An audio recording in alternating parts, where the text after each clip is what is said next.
Everyone, मैं शाइस्ता और आप देख रहे हैं आवाज़ इंडिया कम्युनिकेशंस AIC न्यूज़। और आज हमारे साथ मौजूद है बहुत ही उम्दा poet and writer mister Saurabh Yadav. चलिए आज इनसे कुछ खास बातें करते हैं। आपका वेलकम यहाँ पे। Thank you so much ma'am.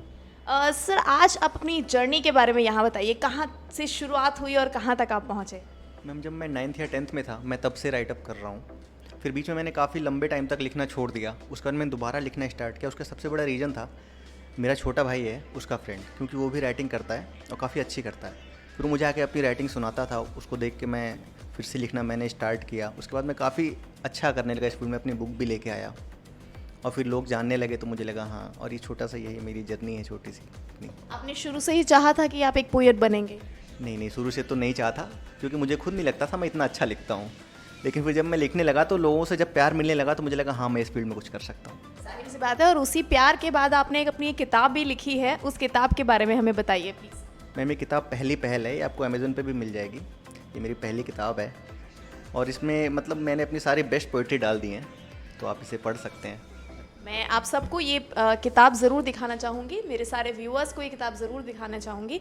और इनफैक्ट आप ये बताइए, इस किताब में आपने कौन कौन से टाइप्स की पोम्स मेंशन करी हैं? इसमें फादर मदर पे हैं, सोशल इशू पे हैं, डॉटर्स पे हैं, मतलब हर तरीके की पोएम आपको इसमें मिल जाएगी। पर्सनली आपको किस तरह की पोएम पसंद है?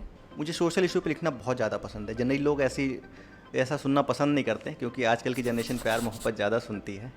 लेकिन मुझे सोशल इशू पे लिखना पसंद है, क्योंकि मुझे लगता है कि जो राइटर है वो समाज को ज़्यादा अच्छी तरीके से ऑब्जर्व करता है, तो मुझे सोशल इशू पे लिखना बहुत पसंद है। आप कुछ सुनाना चाहेंगे अपने व्यूअर्स को? सोशल इशू पर ही आप सुना दीजिए, कोई प्रॉब्लम नहीं। बंदिशों के इस दौर में सब कुछ नकाब में है, बड़ा सन्नाटा है, शहर भी मेरा आजकल ख्वाब में है। गुरूर भी सबका झुका हुआ सा लगता है, अकड़ कर चल रहा है कोरोना, आजकल ये रुआब में है। कोई कह दो इससे कम कर ले गुरूर अपना, टूटते गुरूर की झलक हर शाम दिखती आफताब में है। अपने भी आजकल बड़े दूर लगते हैं, मिलना भी नसीब नहीं, ऐसा लगता है हम धरा पे और वो महताब में हैं। लड़ रहे हैं कुछ बिन खौफ रात दिन, लड़ रहे हैं कुछ बिन खौफ रात दिन, उनके लिए फ़र्ज पहले ख्याल घर का बाद में है।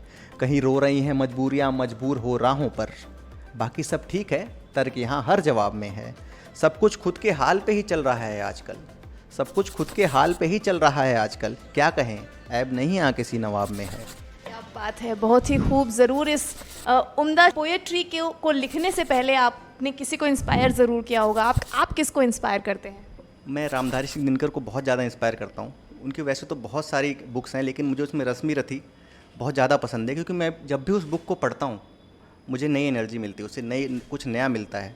तो मैं उसकी 2-4 लाइनें सुनाना चाहूँगा, अगर आप बोलेंगी। ये लाइनें उस समय की हैं जब महाभारत का युद्ध होने वाला होता है और भगवान कृष्ण दुर्योधन के पास जाते हैं और उससे बोलते हैं कि देखो युद्ध मत करो, मुझे सिर्फ 5 गांव दे दो, ये युद्ध नहीं करेंगे। तो उसी पे 4 लाइनें हैं कि दो न्याय अगर तो आधा दो, दो न्याय अगर तो आधा दो, पर इसमें भी यदि बाधा हो तो दे दो केवल 5 ग्राम, रख लो अपनी धरती तमाम। हम वहीं खुशी से खाएंगे, परिजन पर असी न उठाएंगे, दुर्योधन वो भी दे ना सका, आशीष समाज की ले ना सका। उल्टे हरि को बांधने चला, जो था असाध्य साधने चला, जब नाश मनुष्य पर छाता है पहले विवेक मर जाता है। और ये सही भी है कि जब आदमी का अंत करीब होता है तो वो सोचने समझने की अपनी सारी क्षमता खो देता है। बिल्कुल, आपने बिल्कुल सही कहा। और हम सब जानना चाहते हैं कि ये पोएट्री का जो एक परसेप्शन है वो कहाँ तक जा रहा है, और आजकल की जो यूथ है क्या वो पोएट्री को इतनी इम्पोर्टेंस दे रही है? मैम, मुझे ऐसा लगता है कि आजकल हिंदी साहित्य की तरफ लोगों का झुकाव काफ़ी कम हो रहा है, क्योंकि हिंदी हमारी मातृभाषा और ये सेकेंडरी लैंग्वेज बन के रह गई है।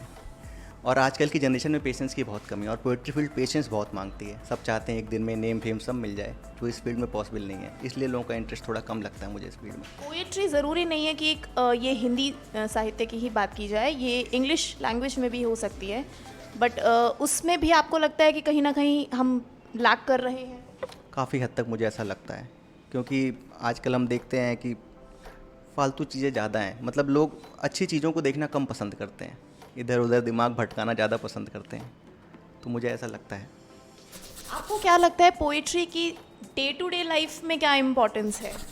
Ma'am, day to day life में हमारी पूरी लाइफ ही एक पोइट्री है। जैसे हम कभी भी रोड पे निकलते हैं तो हम कोई स्लोगन पढ़ लेते हैं कि if you are married then divorce speed. तो उसे देख के एक छोटे से स्लोगन में देखिए कितनी बड़ी बात है। तो उसे हमें हंसी भी आती है और ये भी मिलता है कि हमें लाइफ में कुछ गलत नहीं करना, कि रोड पे देखते हैं सावधानी हटिए दुर्घटना घटी, इस तरीके की बहुत सारी चीज़ें हमें स्लोगन के रूप में मिल जाती हैं। तो मुझे लगता है कि ये हमारी पूरी लाइफ एक पोइट्री है अगर हम इसे ध्यान से देखें तो। आपको क्या लगता है पोइट्री को लेके अगर कोई करियर की तरफ बढ़ना चाहे, अपना करियर बनाना चाहे पोइट्री में, तो उसके लिए क्या ऑप्शंस हैं? मैम आज के टाइम पे तो बहुत सारे ऑप्शन अवेलेबल हैं, क्योंकि इतने सारे सोशल मीडिया प्लेटफॉर्म हैं कि आप अपने आप को कहीं भी प्रमोट कर सकते हैं। जैसे मैं अपनी खुद की बात करता हूँ कि मेरी एक उत्तर प्रदेश की पोइट्री आई, उसकी यूट्यूब पे 33,000 के आसपास भी हुए हैं, वो टिकटॉक पे 600-700 के आसपास गई, जो मतलब लगभग सबने सुना। तो आज का यूथ जो है अपने आप को प्रमोट कहीं से भी कर सकता है, इतने सारे प्लेटफॉर्म हैं। तो अगर आप इसमें फ्यूचर बनाना चाहते हैं तो आप बहुत आसानी से बना सकते हैं, बस आपको मेहनत करनी पड़ेगी थोड़ा। हम सब जानना चाहेंगे, इनफैक्ट सारे व्यूअर्स सुनना चाहेंगे आपसे कि आपकी पर्सनल फेवरेट पोएट्री कौन सी है? मेरी पर्सनल फेवरेट पोइट्री 1947 डिवीज़न पे मैंने एक लिखी है, और मैंने उस पोइट्री में पूरे भारत के दर्द को दिखाया था कि उसमें भारत कैसा फील कर रहा था। मुझे वो बहुत ही अच्छी लगती है, क्योंकि वो एक ऐसी पोइट्री है जिसमें उस समय बहुत सारे लोग अपना देश छोड़ के दूसरे देश में चले गए, अपने घर वालों से और अपने मतलब परिजनों से दूर हो गए, और हमारी हिंदू उर्दू बट के 2 भागों में डिवाइड हो गई। तो मुझे ये पोइट्री काफ़ी पसंद है, क्योंकि भारत का दर्द दिखाती है उस वक्त का। क्या आपने ये पोइट्री कहीं लिखी है? मेरी बुक में ये मेंशन है। अच्छा, ये आपकी पहल के नाम से जो किताब है उसमें ही ये लिखी हुई है। ये आप बुक देख सकते हैं इनकी। आप ये अमेज़न पे अवेलेबल भी है, अगर आप लेना चाहें तो आप ले सकते हैं। और आप प्लीज़ वो उसकी कुछ लाइंस अगर हमें सुना दें तो। बिल्कुल बिल्कुल। कि स्वतंत्र भारत की वो पहली रात थी, कहीं छाई थी खुशियाँ तो कहीं बिछी गम की बिसात थी। अखंड भारत उस दिन कई खंड में बटा, रक्त से लथपथ भारत में छाई थी घनघोर काली घटा। हर तरफ मची हुई सिर्फ चीख और पुकार थी, आज़ाद भारत में हमारी पहले से ज़्यादा बीमार थी। लाशों के ढेर से धरा का भार उस वक्त बढ़ रहा था, काल बन विनाश भारत की अस्मिता को हर पल हर रहा था। असंतुलित भारत की परिपाटी पर रक्त ही रक्त बिखरा हुआ था हमारी माटी पर। अनगिनत विषैले नाग खड़े थे उस वक्त माँ भारत की छाती पर। मूक और लाचार खड़ी थी आज़ादी हमारी बैसाखी पर। बना मजहब को तलवार भारत को 2 हिस्सों में बांटा गया, संस्कृति सभ्यता और भाषा को चुन चुन कर 2 पक्षों द्वारा छांटा गया। खींच दी गई लकीर एक ही देश के बीच में, बंटवारा किया भी तो किया कैसे, बैठकर एक ही भीत में। माँ बहन बेटियों की अस्मिता का उस दिन बाजार लगा, मानव ने ही मानव मारा, मानव ही लाचार लगा। ये लाइन मुझे बहुत प्यारी लगती है। जाहिर सी बात है, बहुत प्यारी लाइन है और दिल छू जाने वाली लाइन है। कि माँ बहन बेटियों की अस्मिता का उस दिन बाजार लगा, मानव ने ही मानव मारा, मानव ही लाचार लगा। एक ही दिन में घर बिखरा, टूट कर पल में 4 हुआ। लाहौर लखनऊ कब्रिस्तान कोई गुमशुदा अखबार हुआ। घर जले रिश्ते जले पनपे बीच में कुछ ऐसे गिले, जिन्ना को मिल गए कुछ जिले, पंडित जी ने रख लिए किले। अलग अलग हो गई दोनों की तब से राहें और मंजिलें, देखो आज तक हम गले नहीं मिले। ये बहुत ही ज़्यादा टचिंग है और ये काफ़ी अच्छी है। आपने इसके साथ साथ काफ़ी ऐसी पोइट्री भी की होगी जो जाहिर सी बात है हमारे व्यूअर्स को और लिसनर्स को भी काफ़ी पसंद आएगी। आप मुझे ये बताइए, इस पैंडमिक टाइम पे, कोरोना टाइम पे, क्या आपको लगता है कि कुछ करियर के थ्रू कुछ चेंजेस आए हैं? मैम काफ़ी सारे चेंजेस आ गए। जैसे पहले हम ऑनलाइन पोइट्री नहीं करते थे, अब लॉकडाउन में क्या है कि हम बाहर जा नहीं सकते, तो हमने ऑनलाइन इवेंट्स बहुत सारे किए, बहुत सारे लाइव परफॉर्मेंस की, लाइव आना, और मतलब थॉट्स काफ़ी अच्छे अच्छे आ गए इस बीच में हमारे लिखने के लिए। तो मुझे लगता है कि हमारे लिए चैलेंज तो था, लेकिन फ़न भी काफ़ी ज़्यादा था। रिस्पॉन्स कैसा मिला आपको ऑफलाइन और ऑनलाइन होने में? अब ये तो देखिए रिस्पॉन्स तो बहुत अलग हो जाता है, क्योंकि जब आप ऑफलाइन करते हैं तो ऑडियंस का रिएक्शन आप देख सकते हैं, और ऑनलाइन पोइट्री में उतना रिएक्शन पता नहीं लगता। लेकिन हाँ, रिस्पॉन्स काफ़ी अच्छा था, तो लोगों से जुड़ने का अच्छा मौका मिला। तो आपको पर्सनली क्या पसंद है, ऑफलाइन होना या ऑनलाइन होना? Offline poetry. ऑफलाइन पोइट्री, उसमें ऑडियंस का फेस टू फेस इंटरेक्शन होता है आपका। पोइट्री का हमारी कंट्री में क्या फ्यूचर है? आपको क्या लगता है कि यहाँ किस हद तक पोइट्री को हम इम्पोर्टेंस देते हैं? मैम काफ़ी हद तक हम यहाँ पे इम्पोर्टेंस देते हैं, क्योंकि यहाँ बहुत उम्दा कलाकार भी हुए हैं। जैसे अभी कुमार विश्वास गोयल जी, उन्होंने कितना अच्छा इस फील्ड में किया हुआ है। तो मतलब अगर हम यहाँ कैरियर बनाना चाहें तो यहाँ बहुत सारे अच्छे अच्छे मंच हैं, हम कहीं भी जाके परफॉर्म कर सकते हैं, बहुत सारे कवि सम्मेलन होते हैं। तो एक अच्छा मंच है, एक अच्छा प्लेटफॉर्म है, आप चाहें तो यहाँ बहुत कुछ कर सकते हैं, अपने ख्वाबों को पूरा कर सकते हैं।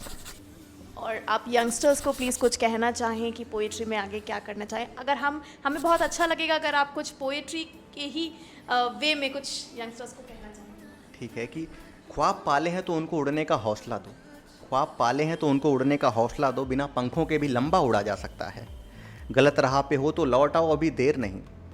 ज़िंदगी के किसी भी मोड़ पे ज़िंदगी के किसी भी मोड़ पे वक्त के साथ जुड़ा जा सकता है।